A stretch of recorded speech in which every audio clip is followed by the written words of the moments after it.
Hello and welcome to the Conscious Leadership Podcast. My name is Julie Hoglin and I am the creator and founder. This podcast covers every aspect of conscious leadership and the Conscious Leadership Code. And if there is a particular example or angle or subject you would like an episode on, please reach out and let me know and I will create it specifically for you. This episode I've entitled Inner Healing and Being Your Own Placebo. And it's come about because I had a conversation with somebody yesterday who I had seen a comment that they weren't very well. They were under the weather. And I replied with, you need to do some inner healing. You need to look after yourself, young man. And that led to a conversation where the individual was asking me how I do what I do. And I thought it would help you, the listener, if I attempt to explain how I do what I do, why I do what I do, and where it came about from. So what does all this mean? This basically means that I do not get ill. I am not ill. I do not even get a headache. And that doesn't mean, and I will say this, that I live a pure life. It doesn't mean that I drink enough water. It doesn't mean that I never eat non-healthy food. It doesn't mean that I stay isolated and never mix with anyone that's got a sore throat or a cold or flu or whatever. It doesn't mean any of that, because I do drink alcohol. I do mix with people who aren't well. I don't drink enough water. I do eat well and I do eat healthily the majority of the time, and I don't get ill. As in, seriously, I do not even get a headache. And I thought I'd try and explain what all that is about. And there is a book by Joe Dispenza called You Are Your Own Placebo. And it's well worth reading. It's on Audible. It's about 16 hours to listen to. I didn't know that existed. I didn't even know it was a concept of self-healing and inner healing. But it's something I have done for decades, partly not realising it. And the older I've got, I now realise what it is I do because I've been doing it unconsciously. And now, and over a number of years, I do it consciously when I need to and unconsciously most of the time. So let me try and explain what I'm talking about, because this will help all of you if you could get the belief system and the process, if you like, working. I know people who have cured themselves from cancer. I know people who have been told they will never walk again and now do. Now, I'm not saying that's what I do because I have not had any of those ailments. I believe I will never have those ailments, and I will never have the accident that leaves me to the point where I can't walk again. So there's a massive, and please hear what I'm saying, there is a massive belief system attached to being well and being able to do things. So let me explain as well as I can, because sometimes I don't quite know how I do this myself. So many years ago, my father, decades ago, probably 40 years now, my father was out walking with my mother on the Tuesday, and he was walking up a hill and he had a pain in his chest. Mum, being an ex-nurse, got him to the doctors. Fortunately, on the Wednesday, because they were coming home from a holiday, fortunately, both my parents had private health through their work. My dad had recently retired. So this is probably maybe 35 years ago now. My dad had recently retired. And there's that whole adage of what happens to you when you immediately retire if you don't do what's required. They both had private health care. They went to the doctors on the Wednesday, and basically Dad had a triple heart bypass on the Thursday, saved his life. He never actually had a heart attack. Now, at the time, those triple bypass surgeries were only programmed, if you like, supposed to last about 10 years. Lasted Dad over 30. And the cause of that, the need for that triple bypass, was that his arteries were blocked with cholesterol, and it was the bad cholesterol. I'm not I don't know a lot. I know enough about health, but I'm not a medical trained individual, but you get good cholesterol and bad. And Dad's bad cholesterol had blocked his arteries. He had the bypass, he was fine. But as part of that whole process, of course, what they were telling him at the time was to change his diet. Now, 30 plus years ago, the information on what you should eat, shouldn't eat, couldn't eat, what caused what, was not the same as it is now. Technology and science has improved so much. We now know so much more. So I started to listen to Mum and Dad talking, and I saw the change in their diets back then. And I started to change my diet. So I immediately cut out various things, which are now proven to be wrong, but I followed the process. And then when Mum, about 10 years later, Mum had a triple bypass through, believe it or not, bad cholesterol. Her arteries had blocked. Mum's bypass then lasted her for another 30-something years. So that was sort of the beginning of my journey into thinking about health in reality. Mum then went on to have 2 replacement knee joints and a replacement hip, which then started me thinking about, okay, she's got arthritis. I wonder if it runs in the family. So that was all going on in one strain of my brain. And then in another strain of my brain, I was making the decision to become self-employed as a consultant, as a coach, as a mentor. And while that was all going on, and that was when I was about probably, I'm going to say 35, so maybe 25-ish years ago, around that period, maybe 20 years ago, I was going out self-employed, and I read this article that basically said those that are self-employed have far less sick days than those that are employed. And I thought, oh, that's interesting. What's that about then? Didn't know then what I know now. Read through the article, and it basically said, and this is what I remember, that of course, when you're self-employed, and you go sick, you don't get paid because you are your employer.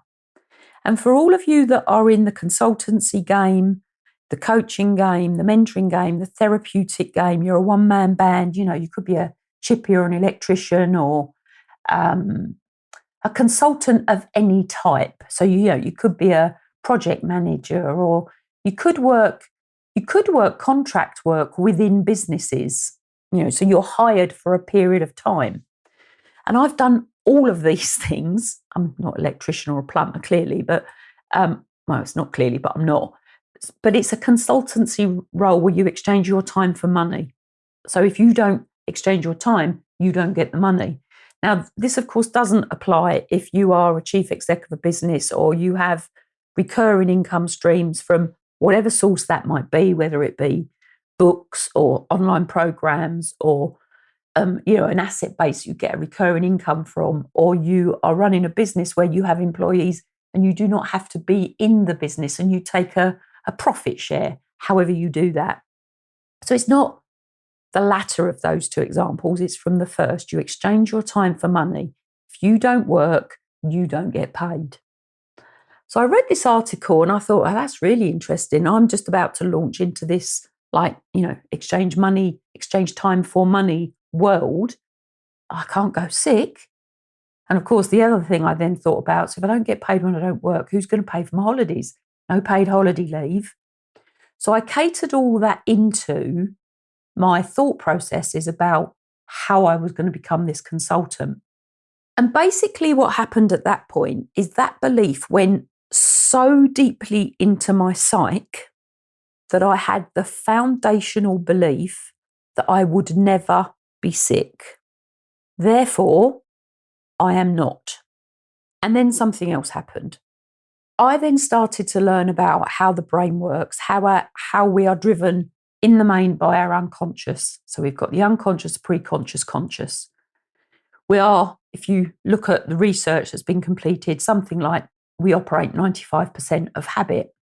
So most of what we do is habit formed. Habit forms come from what we believe, what we think, what we've practiced.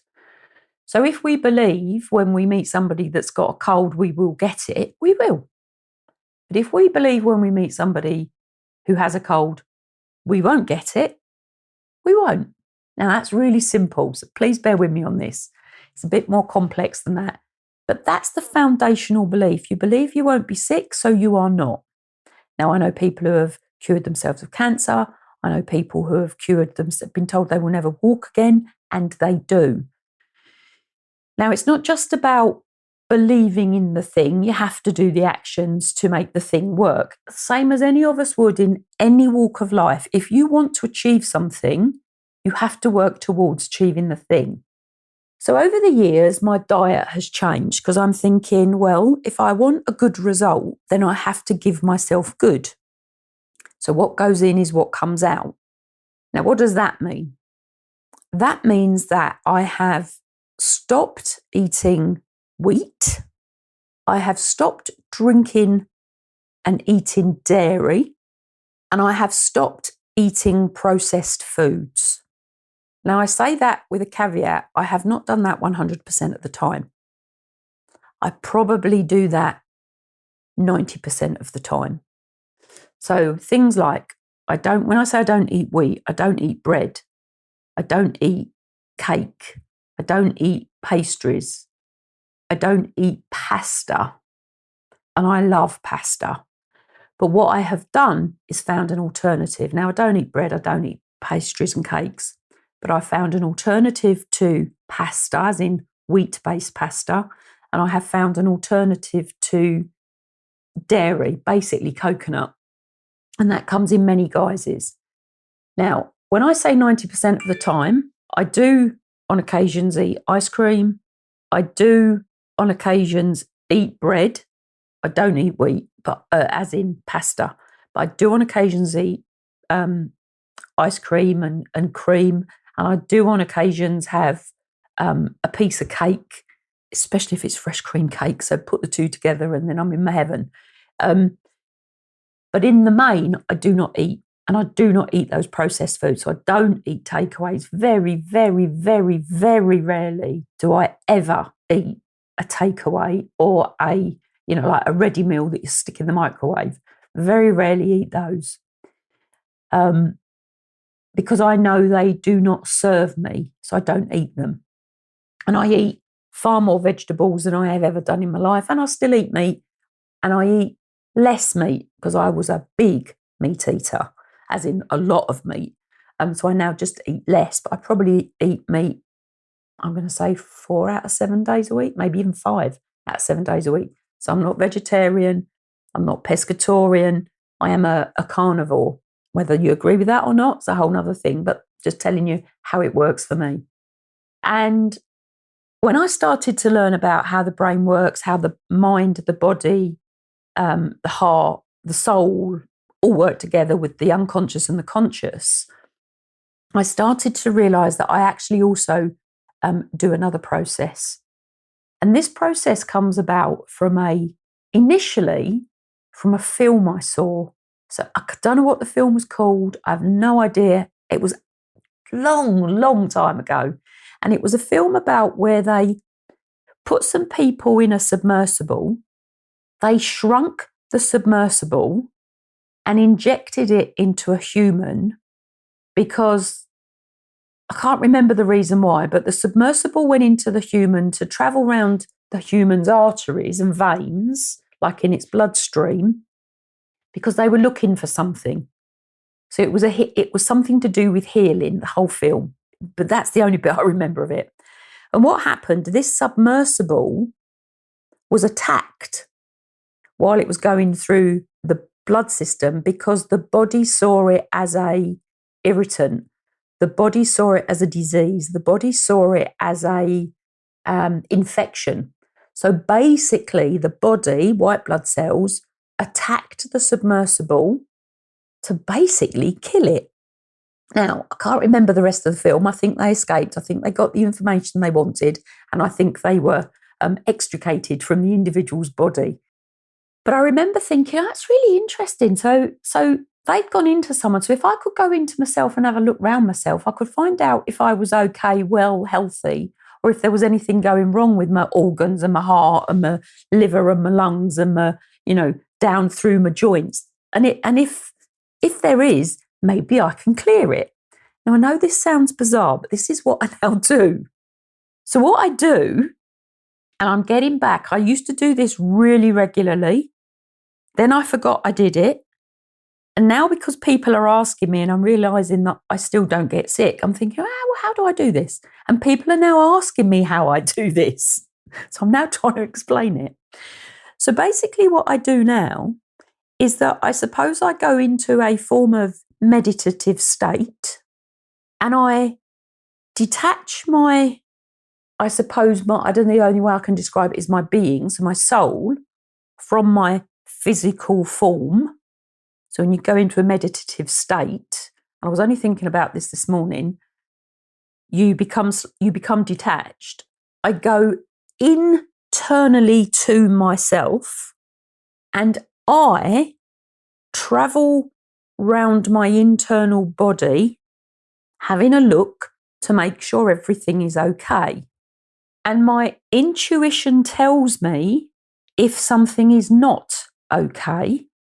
And then I go to that thing, whatever that might be, and I repair the part that's not right.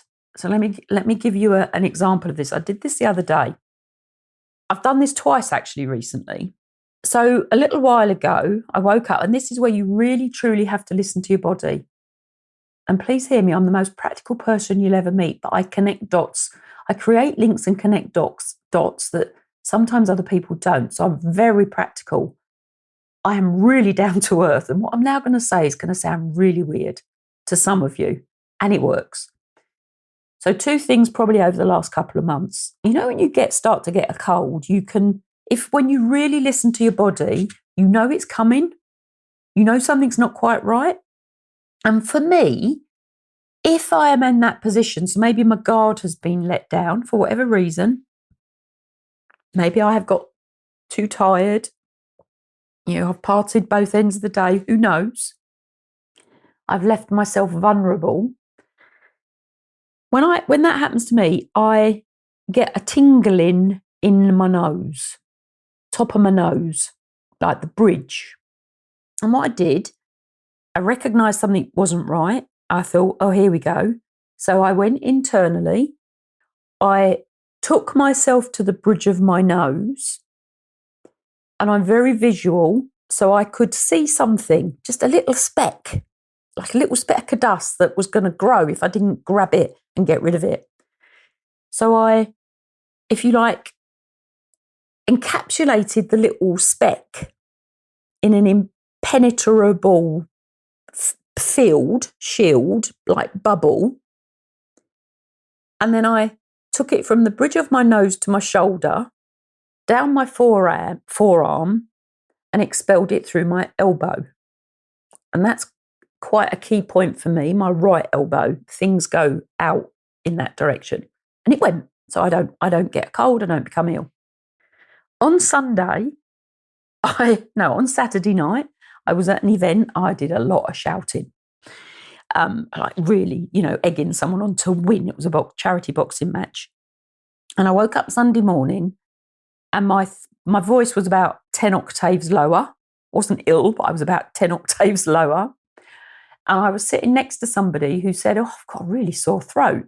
Now, they were going home to take apple cider vinegar. And he said, it will cure it, it will go. So that's his belief system. My belief system is my throat is already weak because I'd been shouting so much.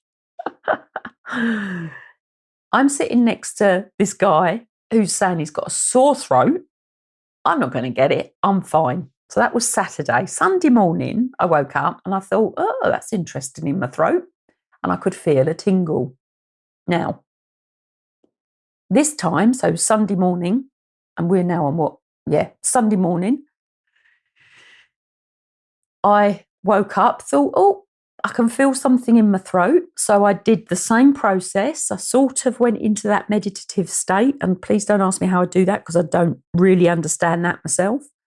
I went into me. I went to my throat area. And this time what happened is that I found the thing that wasn't 100%. And my visual of this was that there were like white blobs, if you like, eating the bit that wasn't quite right. And then once they ate it, it was gone and the white blobs dispersed. This takes seconds to do, by the way, everybody. The thing that I could feel was beginning to irritate went. And I came out of whatever self-trance I put myself in, because that's the only way I can describe it. And no sore throat, voice was back to normal, felt fine. And nothing has transpired since. Now, why am I sharing this with you? So there's two things going on here. A, there is a core belief that I do not get ill. I am healthy. So my core belief is that I am healthy and I remain healthy. So it's positive. It's positive in the now and it's positive for the future. So that's one thing. And that is one of my foundational beliefs. And then the other belief that attaches to that is that I heal myself. Now, this is a form of, and some of the techniques, so A, it links to meditation, B, it can link to NLP, so neuro-linguistic programming.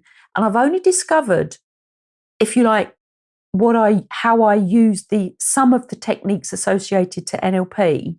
I didn't even know that was what I was doing. So intuitively, something in my psyche, in my being, in my soul, has told me what to do to remain healthy because of the belief I have. Now, on top of all of this, and this is like now, recently, I've just started to learn about brainwaves and how our brainwaves work. And I've also learned that my primary brainwave, probably because of everything I have ever done with my life and all my learnings and how I process information and have learned how to process information over the years, I've learned that my primary brainwave is gamma, and it's called Gamma Alchemy. It's a program I'm doing now because I'm a constant learner and I do share much of that with you. Now, Gamma Alchemy is a brainwave that has broken through high beta, which is the brain part of the brain waves that, in my words, are the stress brain waves. So I don't do that anymore. I've learned how to do that. One of the reasons I wrote the book, Stress the Reality, because stress is preventable when you know how. Part of that is your thinking. So my Gamma Alchemy brainwave is basically the brainwave that can pull disconnected facts together and create something, which is exactly what I think I've done with the inner healing that I do for myself. Now, I wouldn't say I'm a healer. I'm not saying I can do it for others, but I do it for myself. So the belief system and then the ability to control one's thoughts and inner being, put the two together with the belief system that I am healthy, I remain healthy, forms a really strong foundation to do anything from, because there is no fear. So let me give you an example. So we've been through 2 years of lockdowns, pandemic, all sorts. I knew right at the beginning of that whole process that I would not be infected by whatever it was. I told people that. I could see people's doubts on my face. Now, the people who doubted me all got whatever it was. I didn't. I didn't stop going out. I didn't stop, when we could. I didn't stop going out.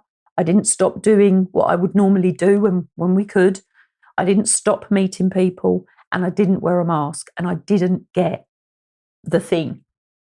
And I didn't have any of the injections either. So there is now maybe I never got in front of people who had it. Who knows? But I doubt that very much. So when you have these really deep-rooted beliefs, and I know this is about health and inner healing, when you have that really deep-rooted belief, you can absolutely work magic. You can work miracles in some people's eyes. People look at me sometimes as though I'm off another planet. They're surprised that I express these things, but I want people to know this. I take no medicines. I don't need them. I don't take an aspirin because I don't get a headache. And that doesn't always mean to say I'm hydrated all the time, because I know I'm not.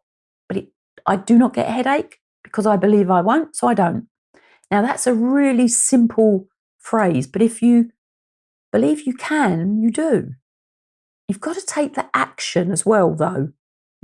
You know, I listen to people talking about manifestation and they sit back and expect everything to land in their lap. It doesn't work like that. Yes, manifestation works. Totally agree with that. I've got evidence and proof in my own life. That's what happens. And you have to take the action. It doesn't just land in your lap. Sometimes it does, but very rarely. Very rarely. You've got to take the action. You know, you can't magic an asset portfolio of properties that pay you so much income a month without doing the work, without doing the learning. So there is a combination of connections that are required to be made to do anything. Now, if anybody wants to talk to me about any of this, as always, please reach out. I'm really not mad. I'm really not. You know, if you want to read Dr. Joe Dispenza's book, You Are Your Own Placebo, or it's on Audible, it's about 16 hours. I think I said that earlier. It's a long book. But from somebody who does this on a regular basis, please believe me, you can too. Because if I can do this, you can do this. Because I really did not know any of this existed at one point. You know, I've had a normal upbringing, a normal education, a normal family who worked, who have had triple heart bypasses and replacement knees and hips and all the rest of it. You know, I think the worst I've ever had is a broken collarbone, and that was my brother's fault because he dragged me along the floor and hooked me under a sofa. But that was when I was very young. And I used to suffer from migraine and I grew out of them. I am so pleased to say. And I'm not testing myself, but I believe now that I am able and capable of healing myself, repairing myself. You know, and I think I said this earlier. I know people who have healed themselves from cancer. I know people who are now walking again, who were told they would never walk. So these things happen. And if they can do it, we can as well. And I say they, I don't know who they are in the majority, but if they can do it, we can as well, because it is mind over matter and it is a belief system and a structure linked to doing the best things we can for ourselves. So this is conscious leadership. It's working with your conscious and your unconscious to lead yourself and lead others. And that's exactly what I do every day of my life. Now, again, if you've got any questions, please reach out. Thank you for listening to this episode of the Conscious Leadership Podcast. And if you have found it useful, please leave a review. And if you have found it useful, please share it with others that will find it useful as well. If you want to know more about my publishing, please follow me through to the Amazon author page. And if you would like to follow me on any of my other social media channels, please do, which also includes a YouTube channel.